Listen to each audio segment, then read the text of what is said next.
ہم نے اپنے آنے والے کل کے لیے، موت کے لیے، موت کے بعد برزخ اور پھر قیامت، ان تمام امور کے لیے کیا تیاری کی ہے؟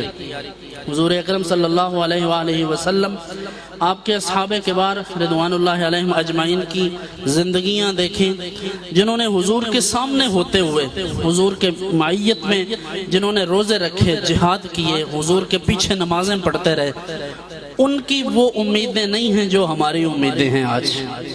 ہم جو امیدیں باندھ کر بیٹھے ہیں یہ صحابہ سے منقول نہیں ہیں۔ ان کا تو مال و دولت کے حوالے سے یہ حال تھا۔ اصحاب صفہ میں سے ایک شخصیت کا انتقال ہوا تھا تو حضور علیہ السلام نے پوچھا پیچھے کیا چھوڑ گئے ہیں؟ عرض کیا گیا حضور 1 درہم، فرمایا 1 داغ لگا گیا اصحاب صفہ کو۔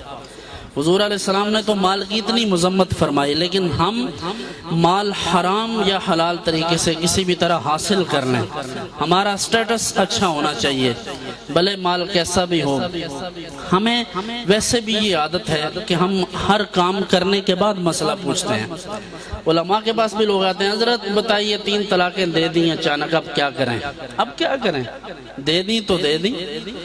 پھر وہ جاتے ہیں ادھر ادھر، جب جیسے غرض مند دیوانہ ہوتا ہے ایسے دیوانہ ہوتا ہے، وہ تو جاتا ہے پھر کسی کے پاس، کبھی کسی کے پاس، پھر اسی پر مسلک کی بات آ جاتی ہے۔ تو میرے بھائی آج سوچیں، آج پوچھیں علماء سے کہ 3 طلاقیں دینی چاہیے یا 1 دینی چاہیے؟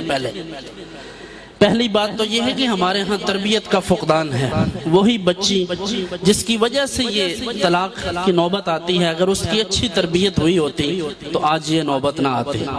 آقا کونین صلی اللہ علیہ وآلہ وسلم کی سیرت طیبہ، آپ کے فرمودات، آپ کی ازواج مطہرات کی زندگیاں اگر پیش نظر ہوتی تو اس قوم کی بیٹی میں اتنی جرت نہ ہوتی کہ اپنے شوہر کے آگے بولتی۔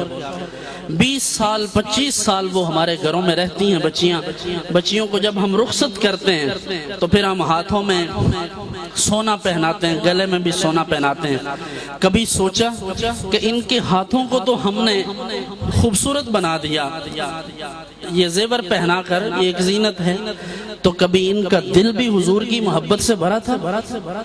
کبھی ان کے سینوں کو قرآن کی دولت سے سجایا تھا؟ حضور علیہ السلام اگر پوچھ لیں قیامت کے دن کہ بتاؤ تم تو میرے نام لے کر کہتے تھے لوگوں سے کہ میں عاشق ہوں، تو تم نے کون سا ایسا عمل کیا؟ آج ہم عاشق رسول ہیں لیکن نماز نہیں پڑھ سکتے، عاشق رسول ہیں لیکن داڑھی نہیں رکھ سکتے، عاشق رسول ہیں لیکن سود نہیں چھوڑ سکتے، کیسے عاشق رسول ہیں؟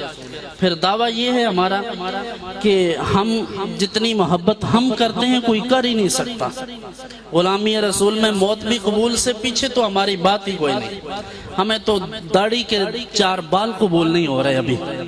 معذرت کے ساتھ اگر کسی کو سخت لگے تو سنت ہے، بعض لوگ یہ کہتے ہیں داڑھی میں اسلام نہیں ہے، اسلام میں داڑھی ہے۔ میرے بھائی حضور کی ہر سنت میں اسلام ہے۔